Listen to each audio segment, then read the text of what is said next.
Students, welcome back to my channel pharmacy care.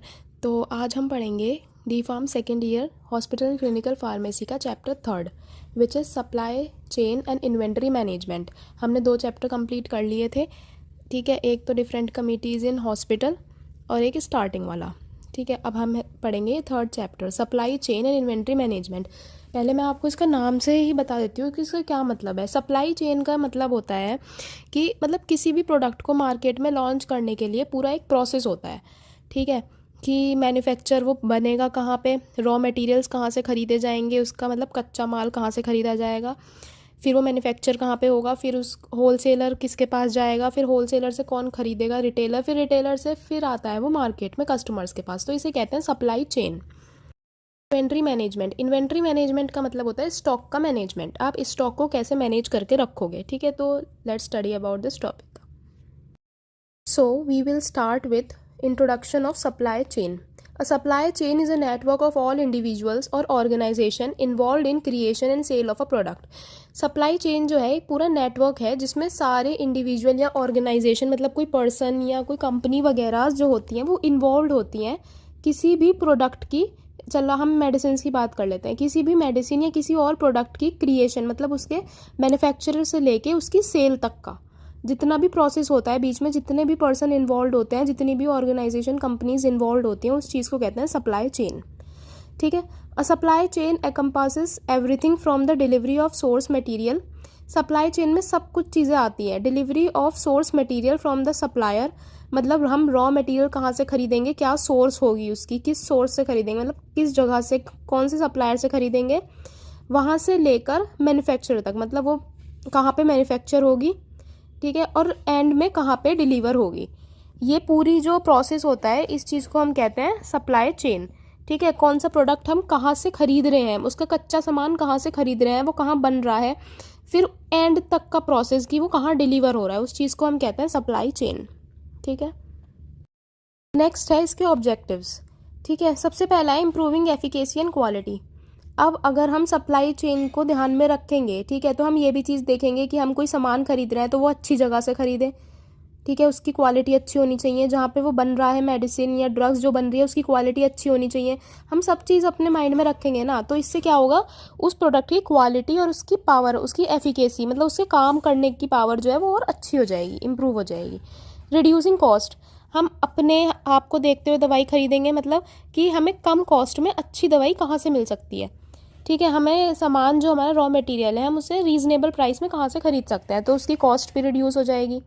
Enhancing customer satisfaction, अब दवाई अच्छी होगी, क्वालिटी अच्छी होगी, कॉस्ट कम होगी, तो ऑब्वियस सी बात है जो कस्टमर होगा, जो खरीदेगा, उसकी सेटिस्फेक्शन लेवल भी बढ़ेगा।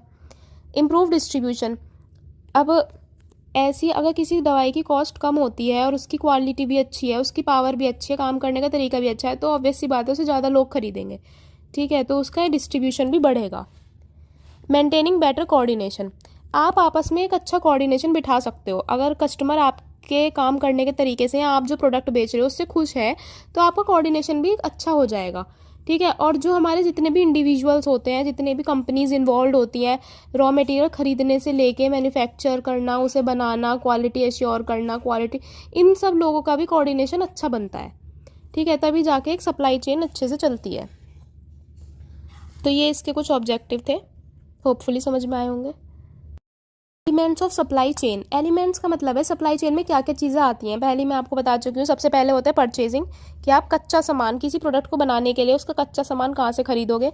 प्लानिंग, मतलब उसे मैन्युफैक्चर कहाँ करोगे, उसकी क्वालिटी एश्योरेंस कैसे होगी, कहाँ पे होगी, कौन करेगा, किस कंपनी में होगी, ये सब। और डिलीवरिंग, मतलब आप कैसे रिटेलर को बेचोगे, ठीक है।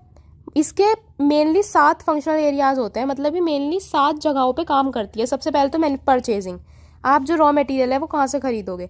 दूसरा मैन्युफैक्चरिंग, आप कहाँ पे उसको बनवाओगे। तीसरा इन्वेंट्री मैनेजमेंट, इन्वेंट्री मैनेजमेंट मतलब जो आपने सामान बना लिया है उसका स्टॉक मैनेजमेंट, उसका स्टॉक प्रॉपरली उसको रखना, ठीक है, स्टोरेज कहाँ पे रखोगे। फोर्थ है डिमांड प्लानिंग, डिमांड प्लानिंग का हमारा मतलब है कि कहीं से किसी, जैसे कहीं से डिमांड आई है तो उस चीज़ को पूरा करना। जैसे हमारी मैन्युफैक्चरिंग कंपनीज होती हैं, ठीक है, तो किसी रिटेलर को या किसी को, जैसे हमारा ऑफ्लॉक्सासिन एंटीबायोटिक है, ठीक है, वो चाहिए होता है, तो हम मैन्युफैक्चरिंग कंपनी को डिमांड करते हैं कि हमें 50 बॉक्स ऑफ्लॉक्सासिन एंटीबायोटिक के चाहिए, ठीक है। तो वो फिर वहाँ पे डिमांड प्लानिंग का मतलब है जो डिमांड आई है उस हिसाब से काम करना, उस बैच को तैयार करना, ठीक है। Next is warehousing. Warehousing का मतलब है कि जो हमने सामान बनाया है, होल सेलर समझ लो आप, जो मैन्युफैक्चरिंग में हमने सामान बनाया, एक रूम ऐसा होना चाहिए जहाँ पे वो सारा सामान रखा जाए, प्रॉपरली स्टोर हुआ जाए। फिर है ट्रांसपोर्टेशन। ट्रांसपोर्टेशन भी प्रॉपर होनी चाहिए, ऐसा नहीं है कि आप कोई सिरप या कोई टैबलेट रिटेलर तक पहुँचा रहे हो और वो बीच में टूट गई, ठीक है। वो प्रॉपर पेटी में पैक होनी चाहिए, बिल्कुल सील्ड पैक होनी चाहिए, वो टेप लगी हुई होनी चाहिए उसके ऊपर। अगर कोई मेडिसिन ऐसी है जो जिसे सनलाइट से बचाना है तो वो भी ऐसी ही प्रॉपर स्टोर होनी चाहिए। अगर कुछ चीज़ है जिसे रेफ्रिजरेटर कूल टेम्परेचर में करना है तो वो रेफ्रिजरेटर में थ्रू या आइस पैक के थ्रू डिलीवर होएगी, ठीक है। ट्रांसपोर्टेशन प्रॉपर होना चाहिए और कस्टमर सर्विस अच्छी होनी चाहिए। फाइनली है कस्टमर सर्विस। जब रिटेलर, जो रिटेल वाला है, जो मेडिकल स्टोर पे बैठा है, जब वो बेचेगा तो उसे सर्विस अच्छी देनी चाहिए कस्टमर के अकॉर्डिंग, जिससे कस्टमर प्रॉपर सेटिस्फाई हो। ना ज़्यादा हाई कॉस्ट डिमांड करनी चाहिए कस्टमर से, रीज़नेबल प्राइस पे मेडिसिन बेचनी चाहिए, ठीक है। और कस्टमर की सर्विस अच्छी होनी चाहिए, मतलब अगर उससे कस्टमर को कोई प्रॉब्लम आ रही है तो आप उसे सॉल्व करो, आप उसके बारे में उसे बताओ कि आप ये कैसे सॉल्व कर सकते हो, ठीक है। तो ये कुछ फंक्शनल एरियाज़ थे मेनली जहाँ पे सप्लाई चेन वर्क करती है। पहली सप्लाई चेन का ऐसे काम होता है, सबसे पहले होता है हमारी रॉ मटेरियल। रॉ मटेरियल खरीदे जाते हैं। लॉजिस्टिक, लॉजिस्टिक के मतलब है कि मतलब किसके थ्रू मतलब हो जाए, ठीक है। रॉ मटेरियल के बाद वो जाएगा सप्लायर के पास, मतलब जिस कंपनी ने उसे खरीदा है रॉ मटेरियल को, ठीक है। जैसे एक कंपनी है, वो पहले रॉ मटेरियल खरीदेगी, ठीक है, उसके बाद फिर वो मैन्युफैक्चर होगा, वो बनाया जाएगा। जैसे अगर उसमें टैबलेट बनानी है, कैप्सूल बनानी है, वो बनाया जाएगा। फिर वो डिस्ट्रीब्यूट होगा, मतलब ट्रांसपोर्ट होगा, किसके पास? रिटेलर के पास, जो मेडिकल स्टोर पे बैठे हैं, ठीक है, या होल सेलर के पास जिन्हें ज़रूरत है, जो होल सेल का काम चलाते हैं अपना, ठीक है। उसके बाद वो फाइनल किसके पास जाएगा? कस्टमर के पास, ठीक है। और अगर कस्टमर की अच्छी प्रॉपर उनको सर्विस अच्छी मिली और अगर उस मेडिसिन के अच्छे इफेक्ट है तो फिर दोबारा से उस मेडिसिन की डिमांड होगी और फिर से उसको बनाया जाएगा, रॉ मटेरियल, सप्लायर, मैन्युफैक्चर, फिर ये चेन दोबारा चलती है। तो बेसिकली ये जो चेन होती है इसको हम कहते हैं हमारी सप्लाई चेन, ठीक है। होपफुली समझ में आ रहा होगा। अब देखो, अब वो तो हमने पढ़ लिया कि सप्लाई चेन क्या होती है, ठीक है। अब हम बताते हैं प्रिपरेशन ऑफ ड्रग लिस्ट। अब ना दवाइयों को बनाने के लिए भी एक लिस्ट प्रिपेयर करी जाती है। ऐसी नहीं है कि किसी कंपनी में कुछ बन रहा है, किसी कंपनी में कुछ बन रहा है, ऐसे नहीं होता। हर कंपनी के अपने कुछ प्रोडक्ट्स होते हैं और वो वही बनाते हैं। जैसे कुछ कंपनीज, हर कंपनी में नारकोटिक्स दवाई, जो नशे की दवाइयाँ होती हैं, वो नहीं बन सकती, ठीक है। जिनके पास प्रॉपर लाइसेंस होगा वही बना सकते हैं, ठीक है। तो हर कंपनी की अपना अलग रूल बुक है, वो उसके हिसाब से ही काम करते हैं। तो प्रिपरेशन ऑफ ड्रग लिस्ट का मतलब है the list of drug guides to detect the medications that require special precaution. इस लिस्ट में ऐसी दवाइयाँ आती हैं जिनको बनाते हुए हमें मतलब स्पेशल ध्यान रखना चाहिए, स्पेशल प्रिकॉशंस लेने चाहिए, जिससे उनमें कोई एरर ना आ जाए, ठीक है, या उनमें कोई एरर आ जाए तो वो कम हो, उसका रिस्क कम हो, ठीक है। तो ये कुछ ऐसी ड्रग की लिस्ट होती हैं जिन मेडिसिन को बनाते हुए हमें प्रॉपर प्रिकॉशंस, मतलब पहले ध्यान रखना चाहिए, ठीक है। ये कुछ हार्मफुल ड्रग्स होती हैं। इस लिस्ट में कौन कौन सी ड्रग आती हैं? हाई रिस्क ड्रग, ठीक है, जिनका रिस्क बॉडी के ऊपर हाई होता है, आगे पढ़ेंगे। इमरजेंसी ड्रग्स, जो इमरजेंसी कंडीशंस में यूज़ करी जाती हैं। H1 ड्रग्स, H1 हमारी आ जाती है नारकोटिक्स में, ठीक है, मतलब हैबिट फॉर्मिंग, जैसे अल्प्राजोलाम, डाइजाबाम, जिन्हें खा के आदत पड़ जाए, नशेली ड्रग्स। नेक्स्ट है NDPS, narcotics and psychotropic substance, ठीक है, जो पागल मेंटल इलनेस वाली दवाइयाँ होती हैं। और कुछ एंटीबायोटिक्स। तो ये हमारी कुछ मेडिकेशंस ऐसी होती हैं जिनको बनाते हुए हमें प्रॉपर ध्यान रखना चाहिए, इसलिए हर एक ड्रग्स की अलग से लिस्ट बनाई होती है। अब आगे पढ़ते हैं उसके बारे में। सबसे पहले हम पढ़ते हैं high risk drug. High risk drug मतलब ये वो ड्रग्स होती है जिनका हमारे बॉडी के ऊपर बहुत ज़्यादा रिस्क हो सकता है, मतलब साइड इफेक्ट बहुत ज़्यादा हो सकते हैं। तो इनको बनाते हुए, इनको मैन्युफैक्चर करते हुए हमें ध्यान रखना चाहिए। High risk medications are the drug that have high risk of causing significant patient harm. अगर उनका यूज़ गलत तरीके से करा जाए तो पेशेंट को बहुत हार्म पहुँच सकता है, ठीक है। तो वो हमारी होती है हाई रिस्क ड्रग, जैसे कि एड्रेनलिन, ठीक है, कोबरा एंटीवेनम इंजेक्शन, डेक्सट्रोज और डिजॉक्सिन, डोपामीन, हेपारिन, ये सब हमारी कुछ ड्रग्स होती हैं। इनको आपको याद करने की ज़रूरत नहीं है, आप 4 ड्रग्स भी 2 3 4 याद कर सकते हो अपने हिसाब से, जितनी आपको याद हो जाए। को पता होना चाहिए कि बेसिकली हाई रिस्क ड्रग क्या होती हैं। हाई रिस्क ड्रग्स वो होती हैं जिनको अगर हम गलत तरीके से यूज़ करें तो पेशेंट के ऊपर बहुत ज़्यादा हार्म पहुंच सकता है उसे, ठीक है। तो इसलिए इन्हें बनाते हुए हमें ध्यान रखना चाहिए। तो ऑल मेडिकेशंस कंटेनर और loose ampoules vials stored must be labelled as high risk medicine, चाहे वो मेडिकल स्टोर की बात हो या वो मैन्युफैक्चरिंग कंपनी की बात हो। जहाँ पे भी हाई रिस्क ड्रग आपकी होंगी, जिस भी कंटेनर में रखी होगी, या वायल्स मतलब जिसमें हमारे इंजेक्शन में लगाने वाले लिक्विड जो होते हैं वो छोटी छोटी कांच की शीशे में होते हैं, चाहे वो हो, चाहे जहाँ पे भी वो रखी हो, उसको प्रॉपरली लेबल होना चाहिए उसके ऊपर कि ये हमारी हाई रिस्क मेडिसिन है, ठीक है। अब इसके लिए आप क्या यूज़ कर सकते हो, use tall man lettering to emphasise difference between the name. Tall man lettering एक ना मेथड होता है जिसके बारे में आपको बताऊंगी कि जैसे 2 हमारी दवाई है, उसका नाम सेम है, हमने पढ़ी थी ना पिछले लेक्चर में, LASA drugs, look alike sound alike, जिनका नाम दिखने में सेम होता है और उन्हें अगर हम बोलें तो वो भी सेम होती है।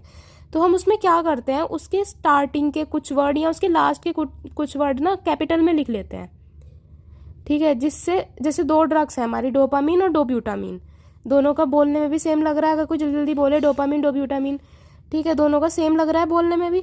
तो अगर हमारे पास दोनों मेडिसिन हैं तो हम क्या करेंगे, टॉल मैन लेटरिंग मेथड का यूज़ करेंगे।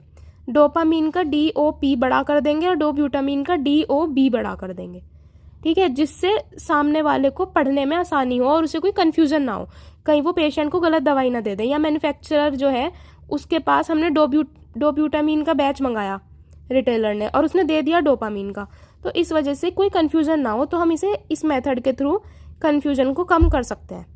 अब अगर डॉक्टर कोई ऐसी दवाई प्रिस्क्राइब कर रहा है, ठीक है, हाई रिस्क मेडिसिन अगर कोई डॉक्टर प्रिस्क्राइब कर रहा है तो उसे ये ध्यान में रखना चाहिए कि वो एब्रीविएशन यूज़ नहीं करेगा, ठीक है।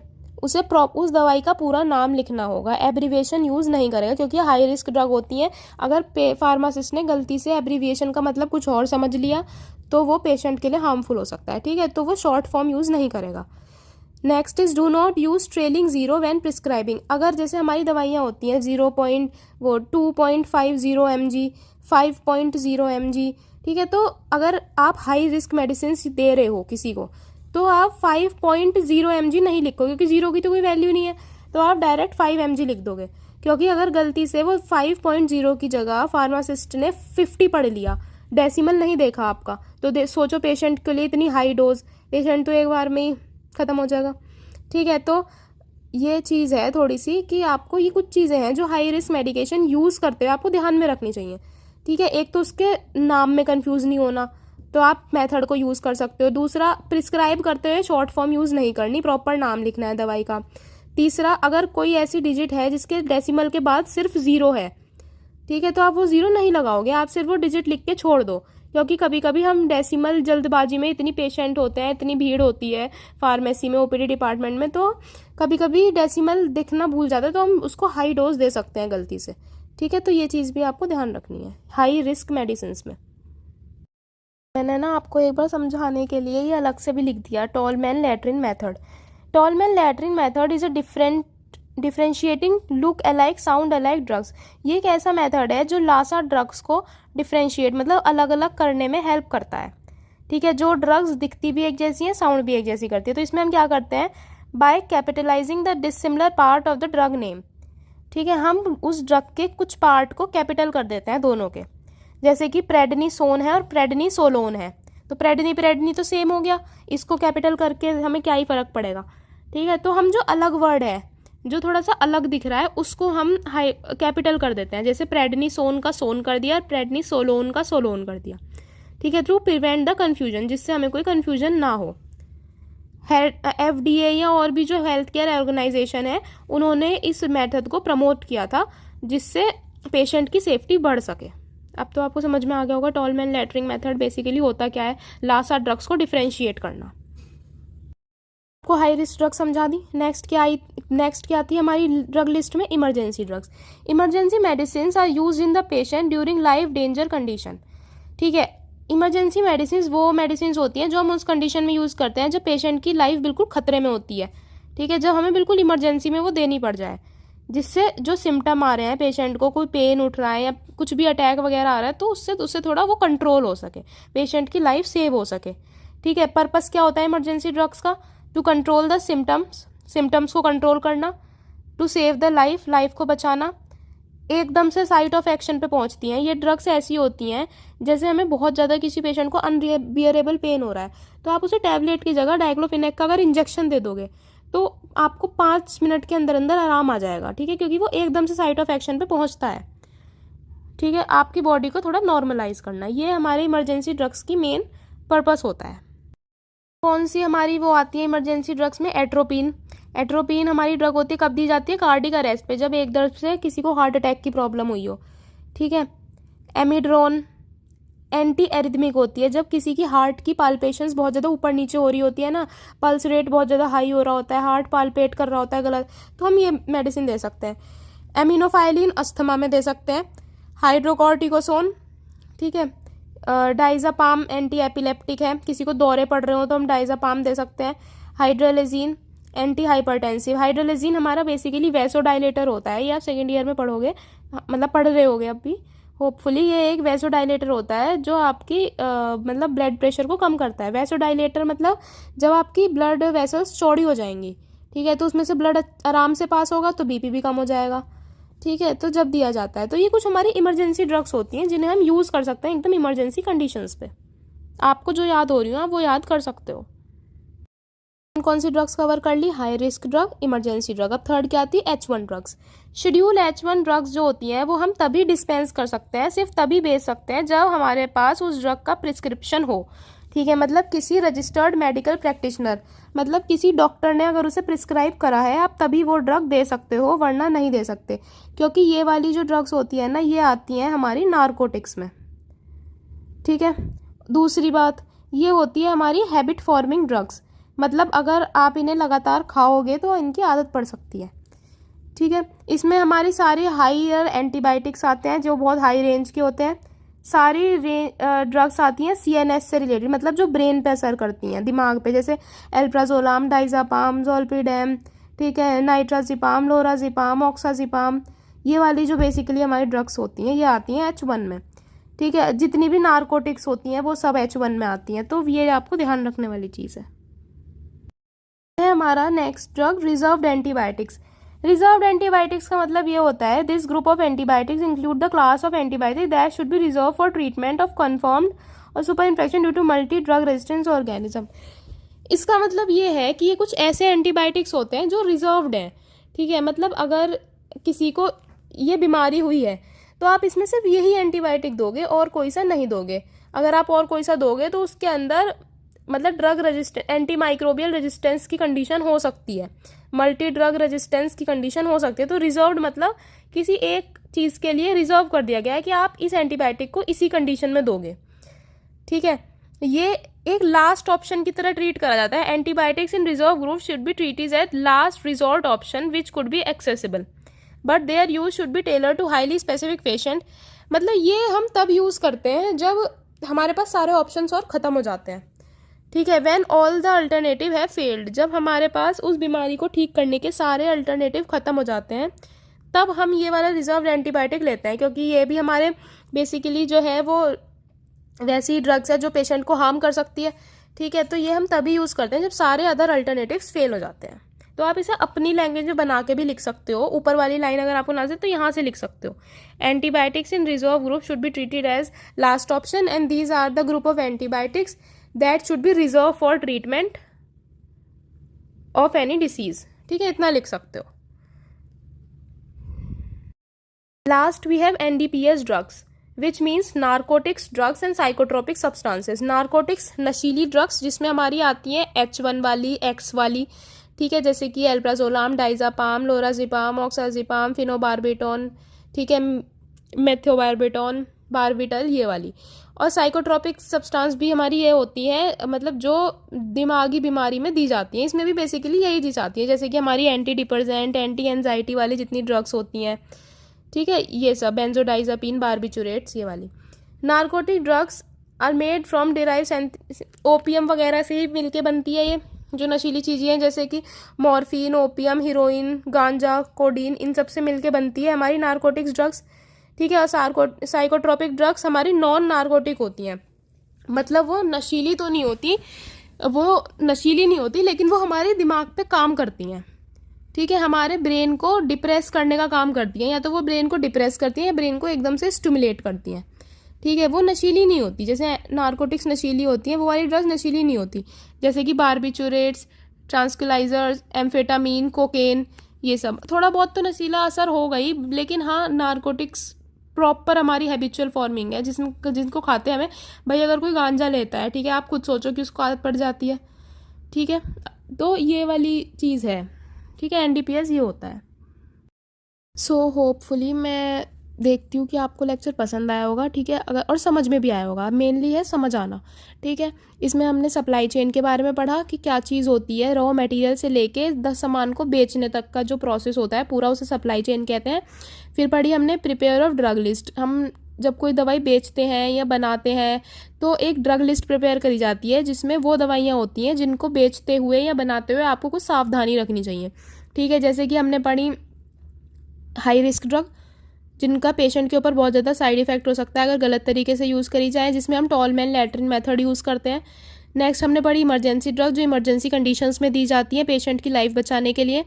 उसके बाद H1 ड्रग्स, जो बेसिकली हमारी हैबिट फॉर्मिंग ड्रग्स होती हैं, जैसे कि वही एल्प्राजोलाम, डाइज़ापाम। ठीक है, नेक्स्ट होती है हमारी एनडीपीएस, नारकोटिक्स ड्रग्स वही, और फिर साइकोट्रोपिक सब्सटेंसेस। ठीक है, जो दिमागी बीमारी सही करने के लिए हम देते हैं, जैसे कि बारबिचुरेट्स और ट्रांसक्यूलाइजर्स, एम्फेटामीन, कोकेन, ये सब। ठीक है, तो हमने ये कुछ ड्रग्स पढ़ी। और रिजर्व्ड एंटीबायोटिक, ये वो एंटीबायोटिक्स होते हैं जो बेसिकली किसी एक ट्रीटमेंट को यूज़ करने के लिए रखे जाते हैं लास्ट ऑप्शन की तरह। ठीक है, कि जब आपका वो जो बीमारी है वो किसी भी और चीज़ से, किसी अल्टरनेटिव से ठीक नहीं हो रही, तो आप ये एंटीबायोटिक्स लास्ट ऑप्शन की तरह यूज़ कर सकते हो। ठीक है, तो अगर लेक्चर पसंद आया तो प्लीज़ लाइक, सब्सक्राइब और चैनल पर कमेंट करना। Thank you.